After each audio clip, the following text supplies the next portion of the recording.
Boss King, banat. Mga bossing ko, crave kami ni Missy sa siomai rice. Tara, hanap tayo. Uy, ano kaya yung tinda ni nanay? Hello po, Nay. Ano po yung tinitinda natin? Siomai at rice. Saktong-sakto yan, Mami. Nagkikrave po kami sa siomai rice. Mami, gano'n na po kayo katagal nagbebenta ng siomai rice? Mga 10 years na po. Ah, matagal-tagal na rin po. Homemade po ba yan? Opo. For only 10 pesos, hindi na kayo lugi dyan. Tsaka busog na po. Tara, tikman na natin. Mauuna siya, oh. Tingnan mo, nauuna na siya, oh.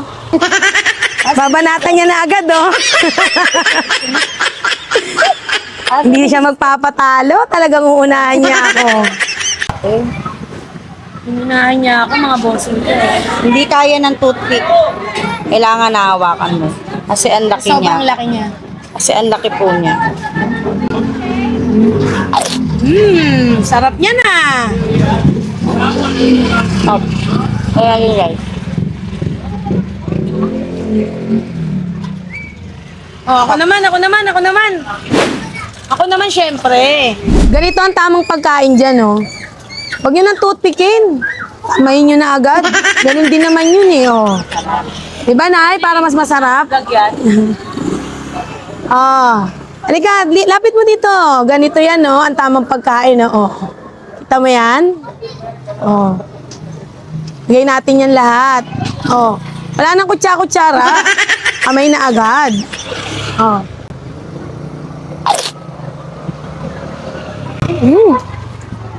Panalo nga. Ang laki, oh. Mapangangat ulit.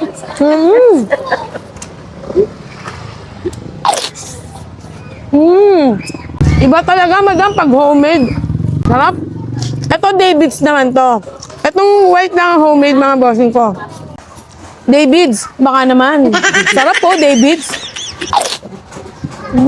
Panalo talaga. Saktong-sakto to sa mga tinatamad magluto. Sa mga mabilisang pagkain. Puntahan nyo na po si Nami Sinaida. Dito lang po siya matatagpuan sa paghanapin. Puntahan nyo lang po si Nanay. For only 8 pesos na kanin, 10 pesos and 6 pesos na siomai, mapupusog na po kayo, mga bosses ko. Ano? Ubusin ko na muna to, ha? Hi.